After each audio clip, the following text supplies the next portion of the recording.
আসসালামু আলাইকুম everyone, welcome back to our channel. আজকে আমরা চলে যাচ্ছি মাছ বাজারে ইলিশ মাছ কিনতে।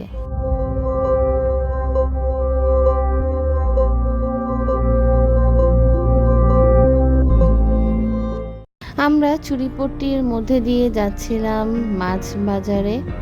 আমি ছোটবেলা থেকে আব্বুর সাথে অনেক মাছ বাজারে যেতাম, আর বিয়ের পরেও তাহির পাপা আর আমি দুজন মিলেই কেনাকাটা করি, যদিও আমরা দুজনের কেউই মাছ চিনি না।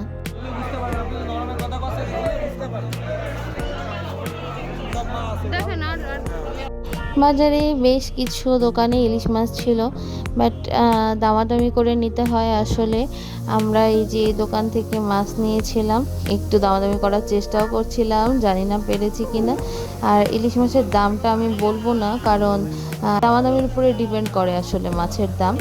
সো আপনারা যারা নেবেন অবশ্যই দামাদামি করবেন, ওরা কিন্তু অনেক বেশি দাম চায়। আর বর্তমানে তো আমাদের দেশে ইলিশ ধরা বন্ধ হয়ে গিয়েছে, সো এখন আর ইলিশ খেতে পারবো কবে জানি না।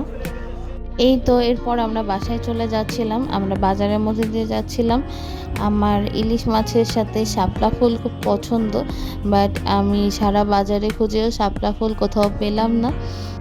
পরে অবশ্য আব্বু কোর্ট থেকে জানি না খুঁজে খুঁজে আমার জন্য শাপলা ফুল ম্যানেজ করেছিল, নিয়ে এসেছিল, আর সাথে আবার ইলিশ মাছও কিনে এনেছিল। পরে আম্মু শাপলা দিয়ে ইলিশ দিয়ে রান্না করেছিল, সেটা খেয়ে আমার অনেক শান্তি লেগেছিল। শাপলা দিয়ে ইলিশ মাছের রেসিপিটাও আমি পরে আর একদিন শেয়ার করব। এই তো এরপর আমরা বাসায় চলে আসলাম।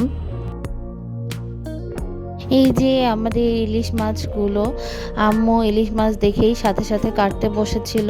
আম্মুর স্বভাবই হচ্ছে, আব্বু যখনই বাজার থেকে টাটকা মাছ কিনে আনে আম্মু তখনই কাটতে বসে যায়, আর সে যেই সিচুয়েশনই হোক না কেন সে ওই মাছটাই রান্না করবে।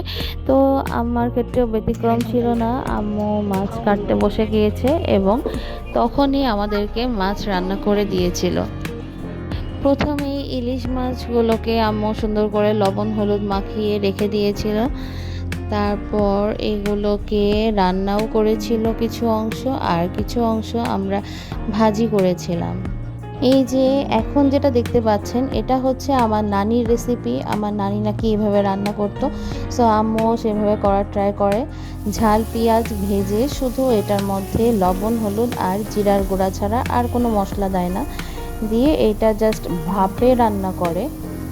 মাছটা হালকা একটু ভেজে নিতে হয়, খুব কড়া ভাজি হবে না এটার জন্য। হালকা করে মাছটা ভাজি করার পর এই যে ঝাল পেঁয়াজিটা আমরা করে রেখেছিলাম এটার মধ্যে হালকা একটু পানি দিয়ে মাছগুলো ঠিকমতো বসিয়ে দিতে হবে, যাতে মাছটা ভাপে সিদ্ধ হয়ে যায়। আর এই রেসিপিটার নাম আম্মু দিয়েছে ইলিশ মাছের ঝাল পেঁয়াজি। রান্নাটা আসলে এত বেশি মজা লাগে, মাছটা অনেক সফট থাকে আর হালকা একটু ঝোল ঝোলও থাকে।